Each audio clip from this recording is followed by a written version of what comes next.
There are endless faux wood painting techniques. Today I'm going to talk probably about painting over paneling, which is going to involve some wood graining. There are very many tools that you can use for wood graining. The most commonly used are called rubber combs and rollers. Most people find these sort of tools in their local hardware store, and they have a plastic device on them. It's called a Rockin Roller. I knock them off their rockers as soon as I get them and roll them by hand and use them that way. This is a smaller version. This is one that I use sometimes. I don't like the way the pattern it leaves, but I do have it for a backup just for quick. These rubber combs start with a wider and go down to the smallest to create the grain in the wood. This is an old mottler. You can tell it's very well worn, 25 years of use, and this is a newer mottler. And when you take this tool and you apply it to a glaze and drag it, it is going to create a wavy wood pattern that you would see in some of the finer woods. So today I'm going to show you first the paneling has to be prepared by sanding and wiping it off with thinner.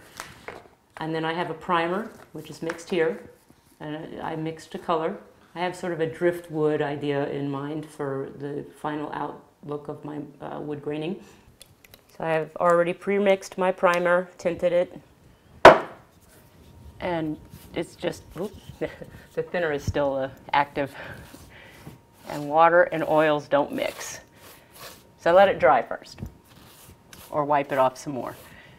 And then the idea is just to get a coat of your primer to cover the wood. The next step is to apply the glaze, which I pre-mixed. It's a water-based glazing liquid, which you can buy in a local paint shop, and some tints, which are colorants that are used to change the color of your glaze. And I have a drop cloth because I am splattering paint everywhere.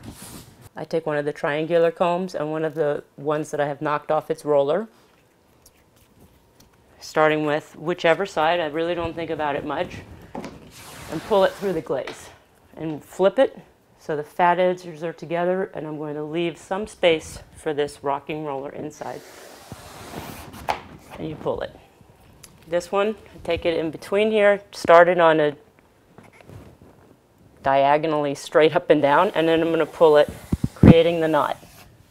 Observing where you were and going in the reverse. So if you have the fat combed edges on this side, you want to keep it that way. You don't want to flip your comb and have the skinny teeth going into the fat combed areas.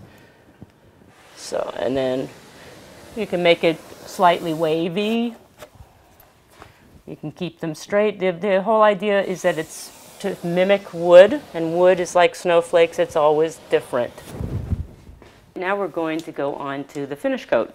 I have pre-mixed a polyurethane-based, waterborne finish coat, which is also, it's not totally transparent, so that it will help to mask some of the initial work.